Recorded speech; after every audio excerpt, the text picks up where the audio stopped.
بين يدي رحمته وأنزلنا من السماء ماء طهورا. Bismillahirrahmanirrahim. Alhamdulillahi wassalatu wassalamu ala rasulillah wa ala alihi wa sahbihi wa mawalah wa manittaba'ah. Rabbi syrah li sadri wa yassir li amri wa hlul 'uqdatam min lisani yafqahu qawli, thumma amma ba'd. Uhayyikum jami'an bi tahiyatil Islam. Assalamualaikum warahmatullahi wabarakatuh.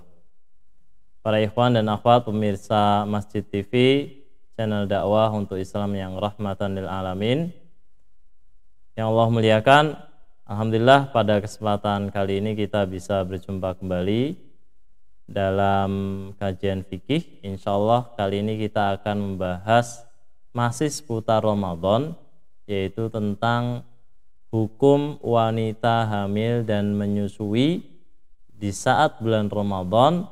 Apakah dia boleh meninggalkan puasa atau tidak berpuasa, ataukah haram bagi mereka, bagi keduanya, tidak berpuasa. Nah, para ikhwan dan akhwat sekalian, para ulama sepakat bahwa keduanya, baik wanita hamil ataupun menyusui, boleh untuk tidak berpuasa, alias boleh meninggalkan puasa, yaitu boleh makan, boleh minum di bulan Ramadan. Para ulama bersepakat tentang hal ini. Namun persoalannya kemudian adalah di dalam puasa, orang yang tidak berpuasa itu ada dua mekanisme yang Allah Subhanahu wa taala syariatkan sebagai ganti dari ia tidak berpuasa. Yang pertama adalah membayar qadha atau membayar hutang puasa. Kemudian yang kedua adalah membayar fidyah, yaitu memberi makan orang miskin. Nah, bagi wanita yang hamil dan menyusui, apakah wajib baginya mengqadha puasanya, atau apakah wajib baginya membayar fidyah, atau apakah wajib bagi keduanya membayar qadha dan membayar fidyah? Nah, di dalam hal ini para ulama berbeda pendapat. Namun sebelum saya jelaskan perbedaan pendapat lebih jauh, saya ingin menjelaskan terlebih dahulu mengapa kedua wanita ini, yaitu wanita yang hamil dan menyusui ini, Allah Subhanahu wa taala berikan keringanan, rukhsah, takhfif untuk tidak berpuasa. Karena adanya masyaqqah atau kesulitan. Nah, masyaqqah ini atau al-khauf, kekhawatiran ini bisa timbul dari diri wanita itu sendiri karena dirinya, atau bisa timbul dari dalam wanita itu sendiri karena dirinya dan janinnya, atau hanya karena janinnya saja. Jadi wanita di dalam satu keadaan apabila dia hamil atau menyusui, dia khawatir apabila dia berpuasa dia tidak kuat, namun dia tidak khawatir bayinya akan terkena dampak buruk dari dia tidak berpuasa. Ini keadaan wanita yang pertama. Kemudian keadaan wanita yang kedua, yaitu wanita yang khawatir akan janinnya terkena dampak apabila dia tidak berpuasa. Seperti misalkan asupan gizi untuk janinnya berkurang sehingga menyebabkan fungsi atau salah satu di antara fungsi di dalam anggota tubuh bayinya itu akan terkena dampak buruk. Tapi dia tidak khawatir tentang dirinya. Ini keadaan yang kedua. Dia tidak khawatir tentang dirinya. Bahwasanya dia optimis bisa menjalani puasa dan sehat. Tapi dia khawatir akan berdampak buruk pada anaknya. Kemudian keadaan yang ketiga yaitu keadaan wanita yang sama-sama merasa bahwa dirinya tidak mampu dan juga merasa bahwa apabila ia berpuasa akan berdampak buruk pada anaknya. Jadi ia khawatir akan dirinya sendiri, dia juga khawatir kepada janin yang dikandungnya.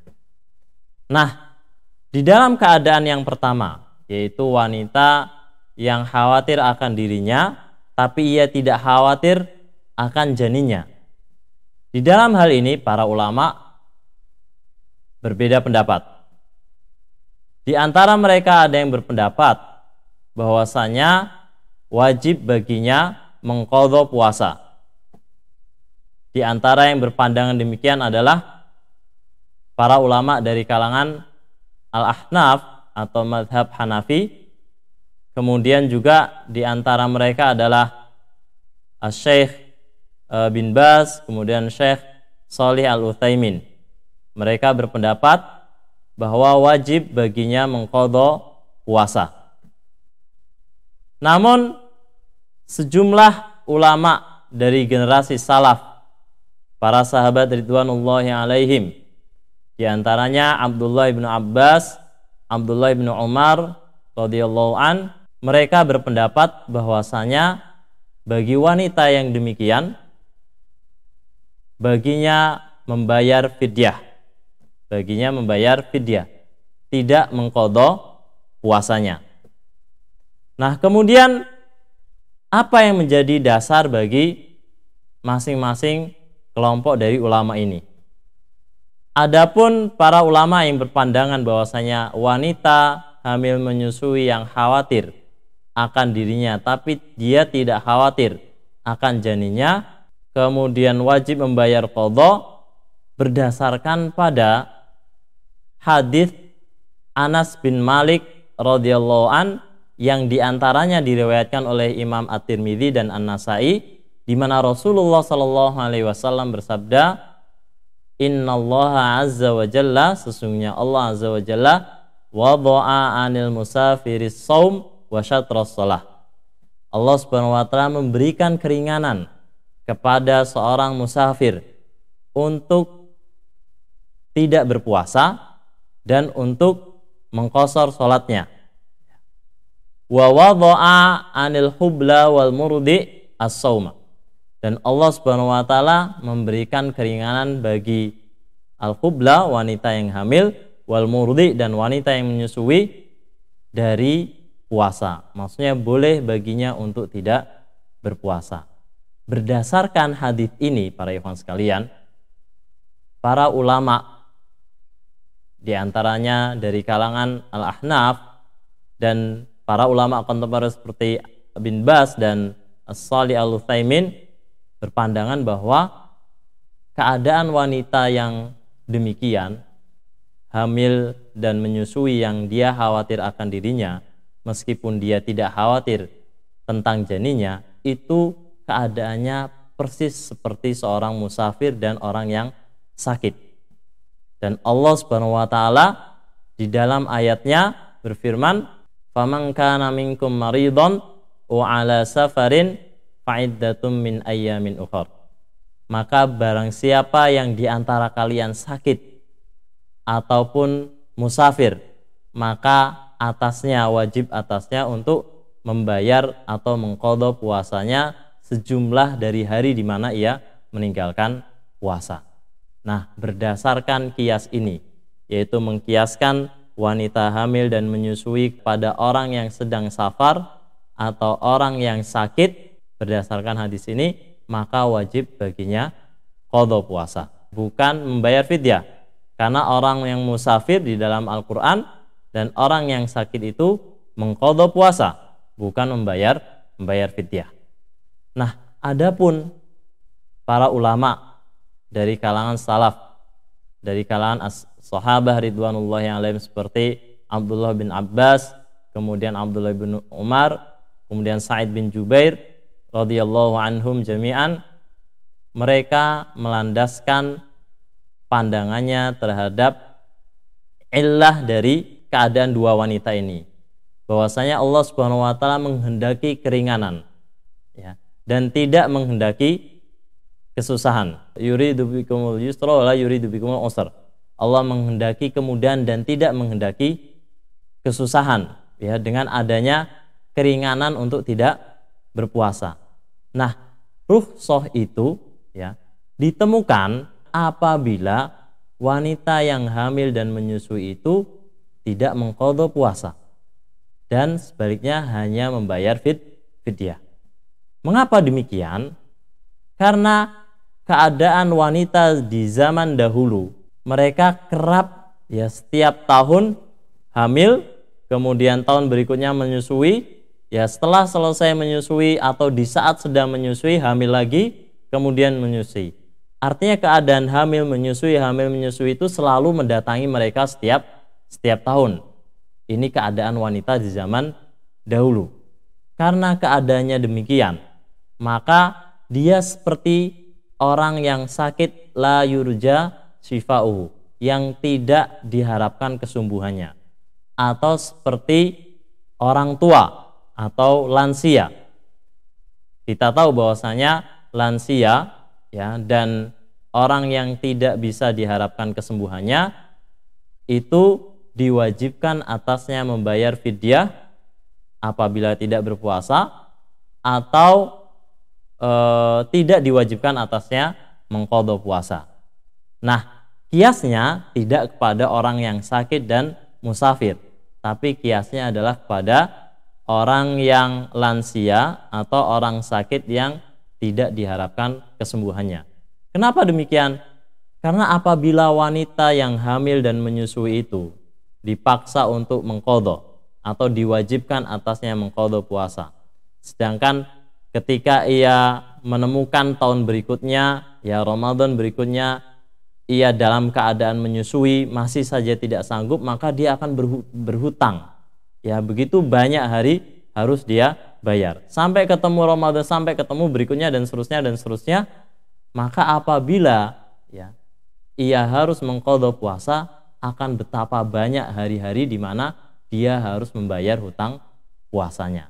Maka dalam keadaan demikian, boleh baginya untuk tidak berpuasa dan wajib baginya membayar fidyah. Ini keadaan wanita yang khawatir akan dirinya tapi tidak khawatir akan janinnya. Nah, adapun jenis wanita yang kedua, yaitu wanita hamil menyusui yang tidak khawatir akan dirinya tapi khawatir akan janinnya, maka dalam hal ini para ulama berpendapat, di antara mereka ada yang berpendapat bahwa wajib baginya membayar qadha dan membayar fidyah. Dan ini sebagaimana menjadi pandangan Imam Asy-Syafi'i dan Imam Ahmad bin Hambal. Jadi kedua-duanya wajib membayar qadha dan membayar fidyah. Namun Imam Malik membedakan antara wanita yang hamil dan wanita yang menyusui. Untuk wanita yang hamil, maka yang khawatir akan janinnya tapi tidak khawatir akan dirinya, wajib baginya mengqadha saja, tidak membayar fidyah.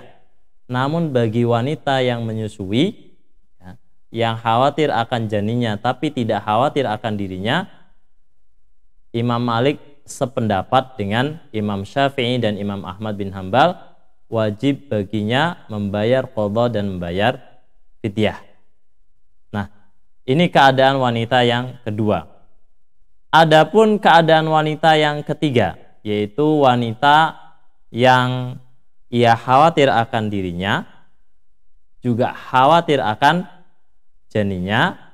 Dalam keadaan demikian, para ulama bersepakat bahwa, ya, para ulama dari kalangan Hanafi, kemudian kalangan Maliki, Syafi'i, dan dari kalangan Ahmad bin Hambal, ya, Hambali, mereka bersepakat bahwa wajib baginya mengqadha puasa dan tidak wajib baginya membayar fidyah.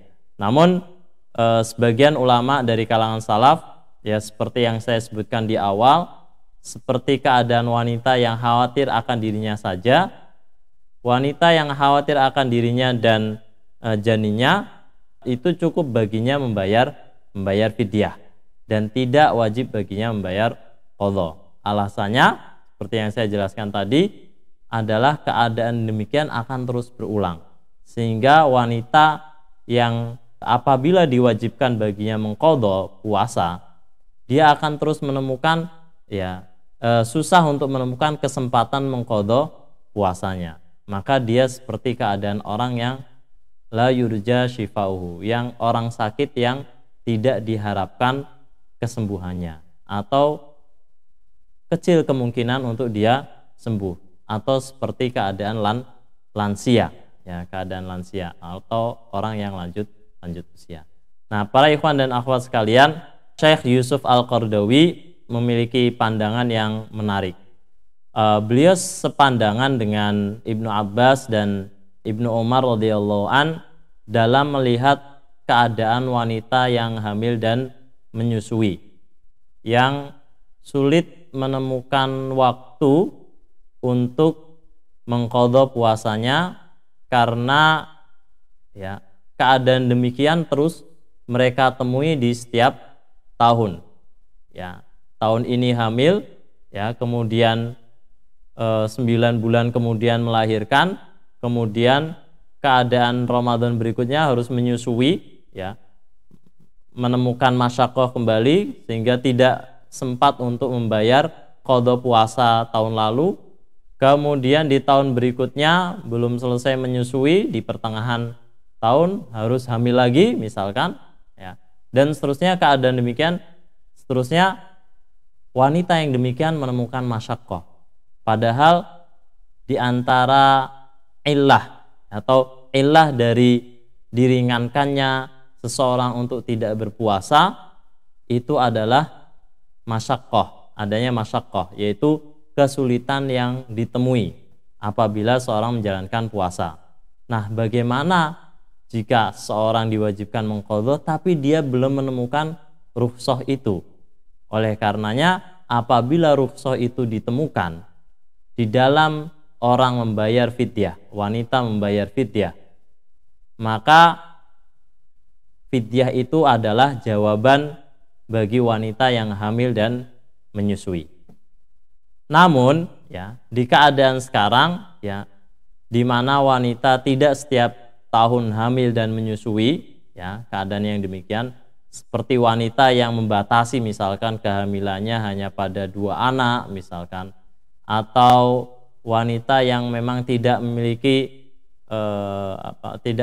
daur yang rutin setiap tahun itu hamil menyusui seperti itu, maka keadaan wanita yang demikian itu wajib baginya mengqadha, tidak membayar fidyah, karena dia tidak dikiaskan kepada orang lansia dan tidak dikiaskan kepada orang yang sakit yang tidak diharapkan kesembuhannya, tapi dikiaskan kepada seorang musafir dan orang yang sakit, yang di dalam Al-Quran disebutkan ayyama ma'dudat faman kana minkum maridon aw ala safarin fa'iddatum min ayyamin ukhar.